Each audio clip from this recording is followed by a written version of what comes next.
Dia juga memiliki economic resources, political resources, social resources lebih kecil, financial resources menjadi kecil, sehingga tidak memungkinkan untuk daerah ini mandiri.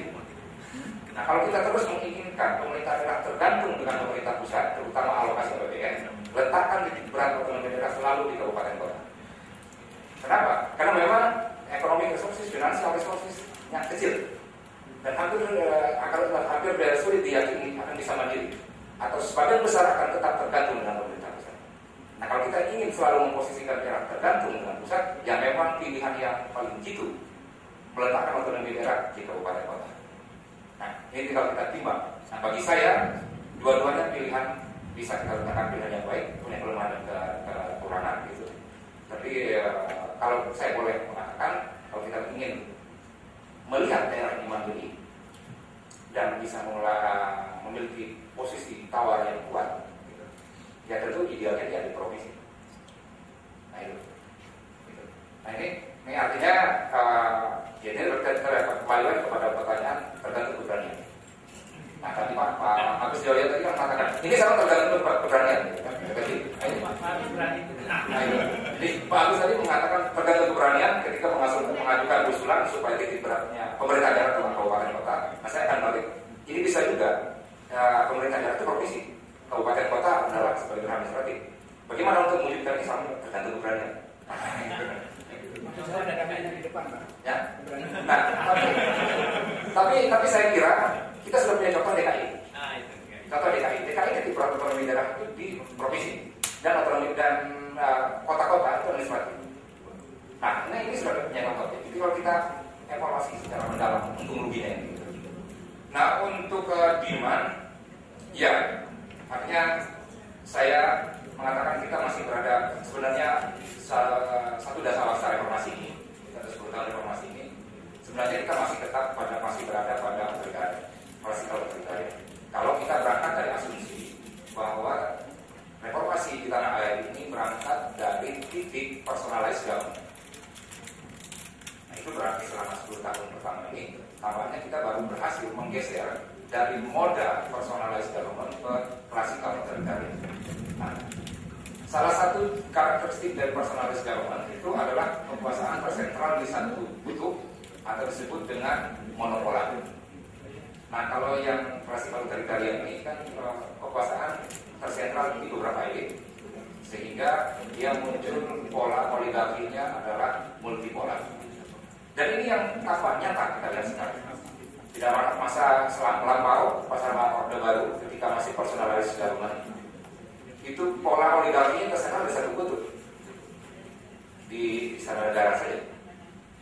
Kekuasaan tersenal di satu kutub. Senayan cenderung hanya mengikuti saja apa kata istana negara. Nah, sekarang mulai bergeser ke multipolar. Ada kutub di eksekutif, ada kutub di legislatif, sehingga muncul kutub-kutub. Pada masa lampau ada kutub di Senayan di legislatif.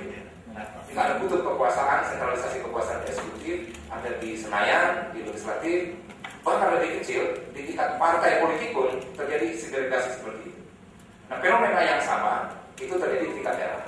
Itulah yang menerangkan munculnya shadow state, persoalan ekonomi dan lain sebagainya. Karena muncul fenomena multipolar oligarki tadi. Sehingga dulu pada masa lampau kutub kekuasaan itu hanya ada eksekutif, gubernur. Nah sekarang ada di kantor gubernur, ada di DPRD. Nah seperti itu, jadi multipolar. Nah pertanyaannya kemudian, apakah kondisi ini akan dengan serta-merta kalau kita sudah berada di klasikal otoritarian dengan modal poliarki tadi, multipolar oligarki, apakah dengan otomatis akan menuju ke demokrasi? Saya jawabkan, dia bisa, menuju ke demokrasi, bisa sebaliknya. Dia berlari ke personalized government. Nah, dia tidak serta-merta harus menuju ke demokrasi. Tergantung bagaimana kita mengelola reformasi ini. Kalau reformasi ini tetap dititikberatkan kepada state institutional reform dan tujuannya lebih pada upaya membangun state image seperti dilakukan sekarang, hanya membangun image daripada state mengatakan bahwa negara itu tetap ada, negara itu siap untuk membantu ada, tapi minus capacity. Nah akhirnya ini secara tidak langsung akan mendorong proses reformasi ini menuju ke personalized government, karena cenderung akan membangun state image.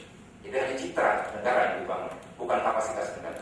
Tapi kalau reformasi ini dikelola dengan membangun kapasitas negaranya, state capacity, nah maka inilah yang proses menuju ke arah demokrasi. Nah sekarang terkadang kita bagaimana mulai demokrasi, jadi artinya tidak serta-merta akan kesan ke demokrasi. Nah bagaimana kemudian society tadi itu untuk memberdayakan society ya tentu antara lain dengan pendidikan politik ya citizen tadi. Tapi ya ini tugas antara lain tidak hanya tugas pemerintah tapi juga tugas LSM dan infrastruktur politik lainnya. Namun yang menarik yang saya amati terakhir ini ketika kita berbicara upaya pemberdayaan politik atau pendidikan politik dari society, ini tidak terlalu banyak menarik donor, perhatian donor. Kenapa?